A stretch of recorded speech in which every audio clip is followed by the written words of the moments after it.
Listen, children, to a father's instruction. Pay attention in order to gain insight, for I am giving you good advice. So don't abandon my teaching.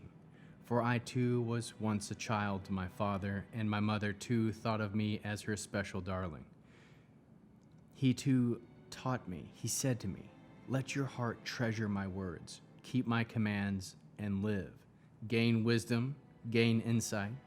Don't forget or turn from the words I am saying. Don't abandon wisdom, then she will preserve you. Love her, she will protect you. The beginning of wisdom is get wisdom, and along with all you're getting, get insight. Cherish her, she will exalt you. Embrace her, she will bring you honor. She will give your head a garland of grace, bestow on you a crown of glory. Listen, my son, receive what I say, and the years of your life will be many. I'm directing you in the way of wisdom, guiding you in the path of uprightness. When you walk, your step won't be hindered, and if you run, you won't stumble. Hold fast to discipline. Don't let it go. Guard it, for it is your life. Don't follow the path of the wicked or walk in the way of evildoers. Avoid it. Don't go down it. Turn away from it and pass on. For they can't sleep if they haven't done evil. They are robbed of sleep unless they make someone fall. For they eat the bread of wickedness and drink the wine of violence. But the path of the righteous is like the light of dawn, shining ever brighter until full daylight. The way of the wicked is like darkness. They don't even know what makes them stumble. My son, pay attention to what I'm saying. Incline your ear to my words. Don't let them out of your sight. Keep them deep in your heart. For they are life to those who find them and health to their whole being. Above everything else, guard your heart, for it is the source of life's consequences. Keep crooked speech out of your mouth. Banish deceit from your lips.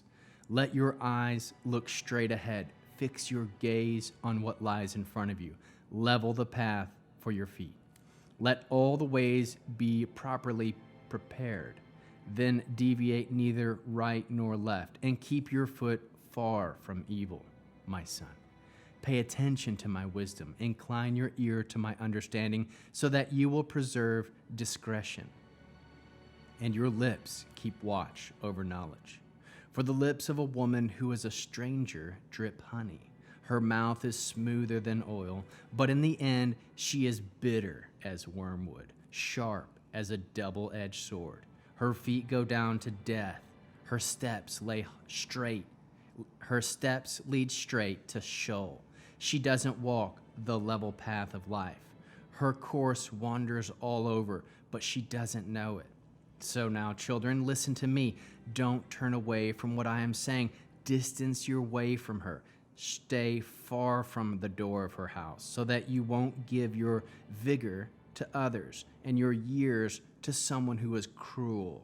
So strangers won't be filled with your strength, and what you worked for won't go to a foreign house. Then, when your flesh and bones have shrunk, at the end of your life, you would moan, how I hated discipline. My whole being despised reproof. I ignored what my teachers said. I didn't listen to my instructors. I took part in almost every kind of evil, and the whole community knew it. Drink the water from your own cistern, fresh water from your own well. Let what your springs produce be dispersed outside, streams of water flowing in the streets, but let them be for you alone, and not for strangers with you. Let your fountain, the wife of your youth, be blessed. Find joy in her, a lovely deer, a graceful fawn. Let her breast satisfy you at all times. Always be infatuated with her love, my son. Why be infatuated with an unknown woman? Why embrace the body of a loose woman? For Yahweh is watching a man's ways. He surveys all his paths. A wicked person's own crimes will trap him. He will be held fast by the ropes of his sins. He will die from lack of discipline. The magnitude of his folly will make him totter and fall, my son. if you have put up security for a friend, if you committed yourself on behalf of another, you have been snared by the words of your mouth, caught by the words of your own mouth. Do this now, my son, and extricate yourself. Since you put yourself in your friend's power, go, humble yourself, and pester your friend. Give your eyes no sleep, give your eyelids no rest. Break free like a gazelle from the hunter's trap, like a bird from the grip of the fowler. Go to the ant, you lazy bones. Consider its ways and be wise. It has no chief, overseer, or ruler, yet it provides its food in summer and gathers its supplies at harvest time. Lazy bones, how long will you lie there in bed? When will you get up from your sleep? I'll just lie here a bit, rest a little longer, just fold my hands for a little more sleep, and poverty comes marching in on you, scarcity hits you like an invading soldier. A scoundrel, a vicious man, lives by crooked speech, winking his eyes, shuffling his feet, pointing with his fingers. With deceit in his heart, he is always plotting evil and sowing discord. Therefore, disaster certainly overcomes him unexpectedly. He is broken beyond repair. There are 6 things Jehovah hates, 7 which he detests: a haughty look, a lying tongue, hands that shed innocent blood, a heart that plots wicked schemes, feet swift in running to evil, a false witness who lies with every breath, and him who sows strife among brothers. My son, obey your father's command and don't abandon your mother's teachings. Bind them always on your heart. Tie them around your neck. When you will walk, they will lead you. When you lie down, they will watch over you. And when you wake up, they will talk with you. For the mitzvah is a lamp, Torah is light, and reproofs that discipline are the way of life. They keep you from an evil woman, from a loose woman's seductive tongue. Don't let your heart lust after her beauty, or allow her glance to captivate you.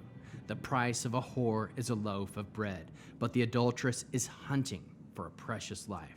Can a man carry fire inside his shirt without burning his clothes?